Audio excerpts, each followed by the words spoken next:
कक्षा 10 के बच्चे देखें। इसके पहले वाले वीडियो में आप लोगों को संसाधन के बारे में बता रहे थे।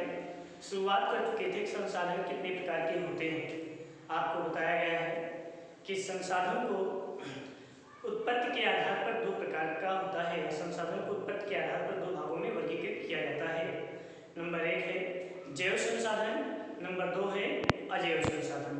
जैव संसाधन किसे कहते हैं देखेंगे, ऐसे संसाधन जिनकी प्राप्ति जैव मंडल से होती है अर्थात जिनमें जीवन होती है उन्हें हम जैव संसाधन कहते हैं। जैसे आपको उदाहरण में बता दें, मानव, पशु पक्षी, वनस्पति जात, मत्स्य, पशुधन आदि जो हैं जैव संसाधन के अंतर्गत आते हैं। जैव संसाधन क्या है पुनः समझोगे, ऐसे संसाधन जिनकी प्राप्ति जैव मंडल से होती है उसे हम जैव संसाधन कहते हैं, या जिनमें जीवन होती है उन्हें हम जैव संसाधन कहते हैं। जैसे मानव, पशु पक्षी, वनस्पति जात आदि। इस प्रकार के संसाधन को हम जैव संसाधन कहते हैं। दूसरा है उत्पत्ति के आधार पर अजैव संसाधन। ऐसे संसाधन जिनकी प्राप्ति हमें निर्जीव वस्तुओं से होती है। ऐसे संसाधन जिनकी प्राप्ति हमें निर्जीव वस्तुओं से होती है उसे हम अजैव संसाधन कहते हैं। अर्थात कहेंगे जिनमें जीवन नहीं होता है उन्हें हम अजैव संसाधन कहते हैं। इसके अंतर्गत चट्टानें और धातुएं आती हैं, चाहे वो धात्विक हो अधात्विक, किसी भी प्रकार की खनिज हो, ठीक है, वह सब अजैव संसाधन के अंतर्गत ही आते हैं। चट्टानों में जैसे मृदाओं को लेकर, ठीक है, आपको सेल के बारे में बताया गया है। सेल कितने प्रकार के होते हैं, सेल या चट्टाने की है तो आपको बताया गया है आग्नेय सेल, अवसादी सेल, रूपांतरित सेल, ये सब अजैव संसाधन है। कैसे संसाधन है? अजैव संसाधन है। दूसरा देखोगे, दूसरा जो आपका है समाप्ति के आधार पर संसाधन, ये दूसरा है समाप्ति के आधार पर संसाधन। समाप्ति के आधार पर संसाधनों को भी दो भागों में बांटा जाता है या दो भागों में वर्गीकृत किया गया है। नंबर 1 है नवीकरणीय संसाधन। क्या है? नंबर 1 है नवीकरणीय संसाधन।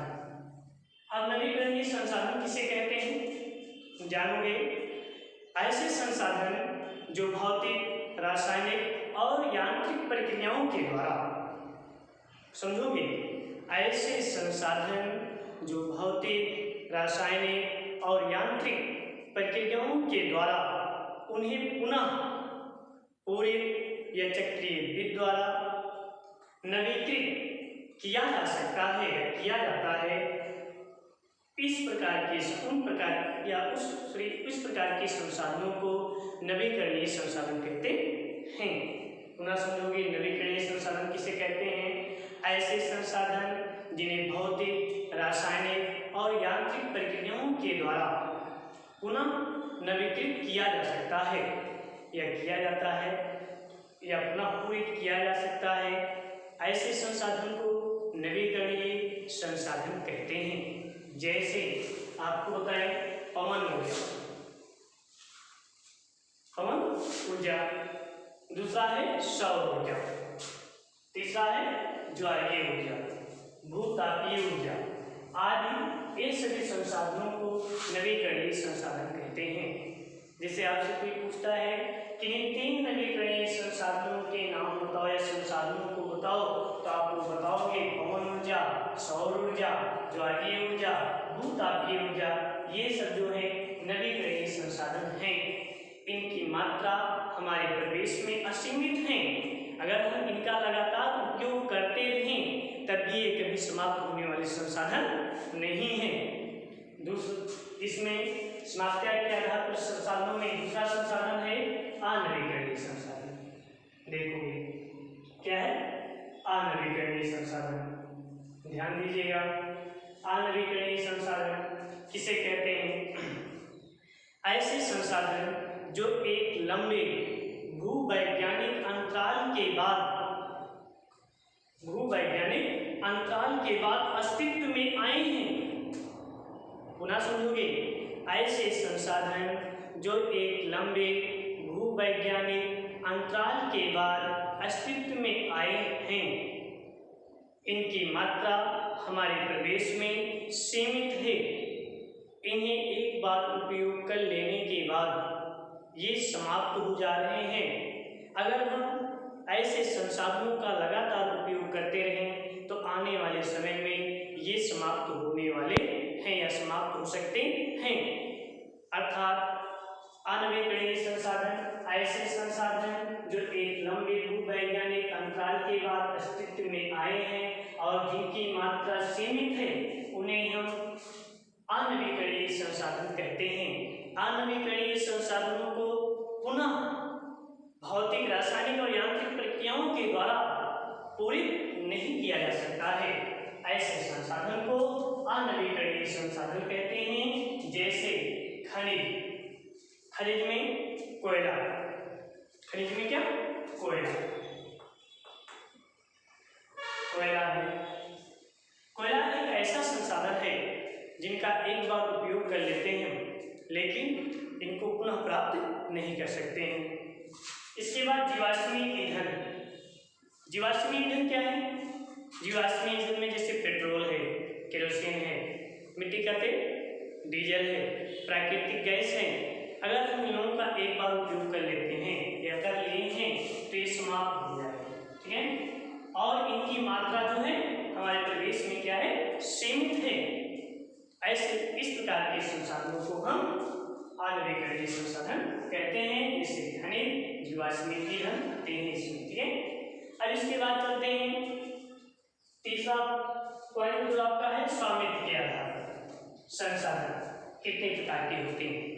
स्वामित्व के आधार पर जो संसाधन होते हैं वो 4 प्रकार के होते हैं। कितने प्रकार के? 4 प्रकार के। स्वामित्व के आधार पर संसाधन 4 प्रकार के होते हैं। नंबर 1 है व्यक्तिगत संसाधन, दूसरा है राष्ट्रीय संसाधन, तीसरा आपका जो है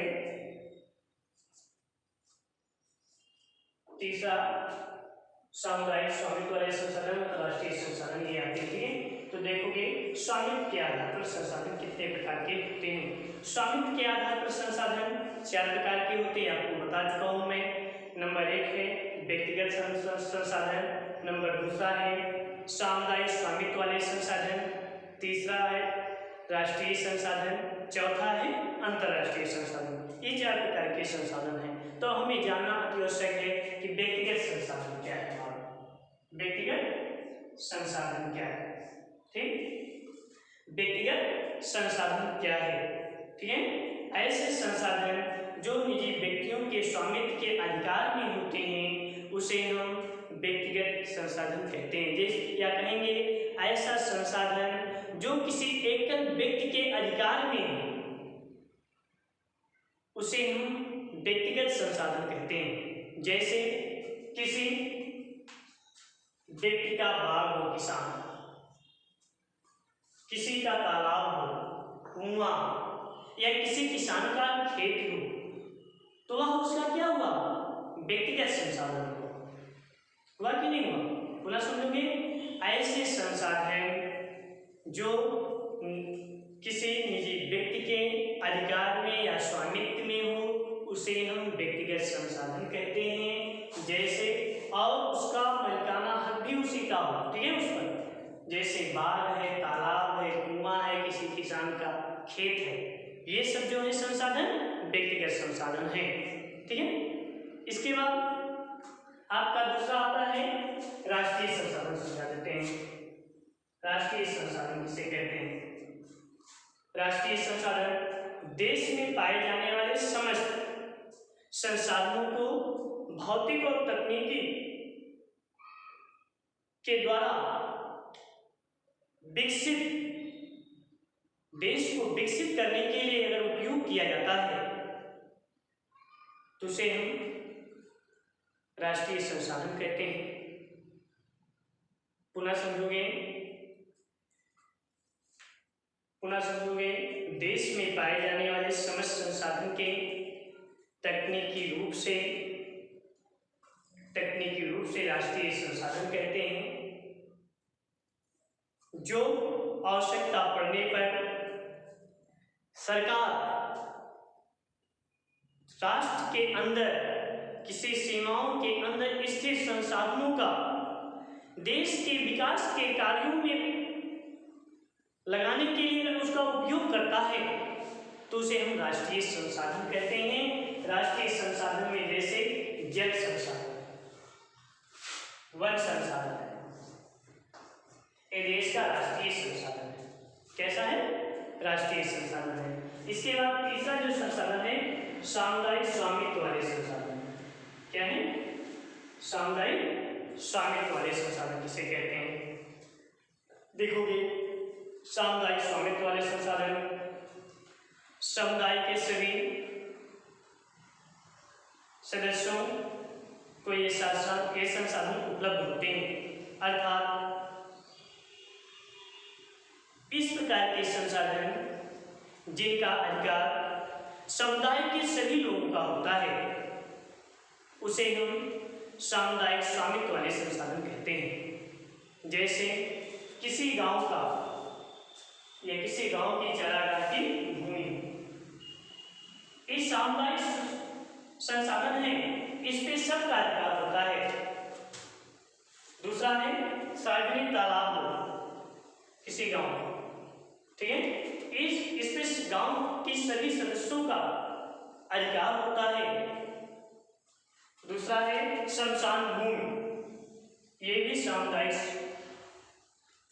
संसाधन में आते हैं, उस पे सबका अधिकार होता है, सब अपने कार्य को वहां पर कर सकते हैं। ठीक है, तो इस प्रकार के संसाधन जैसे गांव की चारागाह की भूमि, सार्वजनिक तालाब, शमशान भूमि आदि संसाधनों को जो है सामुदायिक स्वामित्व वाले संसाधन कहा जाता है। इसके बाद चौथा है अंतरराष्ट्रीय संसाधन। क्या है? अंतरराष्ट्रीय संसाधन। अभी हम स्वामित्व के आधार पर संसाधन बता रहे हैं। स्वामित्व के आधार पर संसाधनों में चौथा संसाधन जो है अंतरराष्ट्रीय संसाधन है। कुछ अंतरराष्ट्रीय संस्थाएं संसाधनों को नियंत्रित करती हैं। जैसे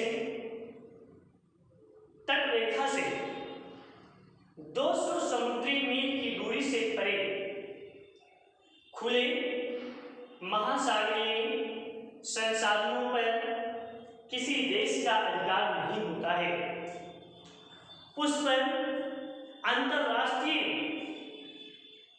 संस्थाओं का कब्जा होता है। अर्थात कह सकते हैं कि इन संसाधनों को अंतरराष्ट्रीय संस्थाओं के सम्मति के बिना हम इनका उपयोग नहीं कर सकते हैं। इस प्रकार के संसाधनों को अंतरराष्ट्रीय संसाधन कहा जाता है। पुनः समझोगे, आज हम उत्पत्ति के आधार पर आपको संसाधन बताएं। उत्पत्ति के आधार पर संसाधन दो प्रकार के होते हैं, जैव अजैव। जैव संसाधन, अजैव संसाधन। जैव संसाधनों में जैसे मानव, पशु, पक्षी, वनस्पति। अजैव में चट्टानें और धातुएं आती हैं। समाप्त्या के आधार पर संसाधन आपको बताया गया, नवीकरणीय संसाधन और अनवीकरणीय संसाधन। नवीकरणीय संसाधनों में पवन ऊर्जा, सौर ऊर्जा, ज्वालीय ऊर्जा, भूतापीय ऊर्जा आदि आते हैं। अनवीकरणीय संसाधन में खनिज, जीवाश्मीय ईंधन जैसे कोयला, पेट्रोल, प्राकृतिक गैस और केरोसिन अर्थात मिट्टी के तेल आते हैं। राष्ट्रीय संसाधन में जैसे आपके सड़कें हैं, नहरें हैं, जल संसाधन है, वन संसाधन, ये सब राष्ट्रीय संसाधन है। ये सब देश के विकास में सहयोग करते हैं, अपना योगदान देते हैं। इस प्रकार के संसाधनों को राष्ट्रीय संसाधन कहते हैं। सामुदायिक स्वामित्व वाले संसाधन, सामुदायिक स्वामित्व वाले संसाधन जैसे गांव की चारागाह की भूमि हुआ, सार्वजनिक तालाब हुआ, शमशान घाटवे आदि सामुदायिक स्वामित्व वाले संसाधन कहे जाते हैं। अंतर्राष्ट्रीय संसाधनों में आपको बताया गया जैसे कुछ अंतर्राष्ट्रीय संस्थाएं संसाधनों को नियंत्रित करती हैं। जैसे आपको बताया गया कि तट रेखा से 200 समुद्री मील की दूरी पर खुले महासागरीय संसाधनों पर किसी देश का अधिकार नहीं होता है। ये इन संसाधनों को अंतर्राष्ट्रीय संस्थाओं के सम्मति के बिना उपयोग नहीं किया जा सकता है।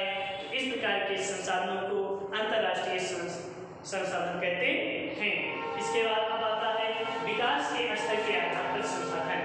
आपको बताएंगे विकास के स्तर के आधार पर भी संसाधनों को निम्नलिखित भागों में बांटा गया है। जैसे विकास के स्तर के आधार पर संसाधनों को भी निम्नलिखित भागों में बांटा गया है। जैसे पुनः समझोगे एक बार, नंबर 1 है आपका विकसित संसाधन। विकसित संसाधन। दूसरा है भंडार। तीसरा है संचित कोष। संचित कोष। पुनः समझोगे विकास के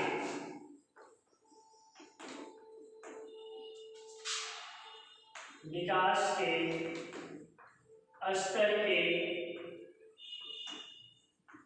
आधार पर, विकास के स्तर के आधार पर संसाधनों को 5-4 भागों में बांटा गया है।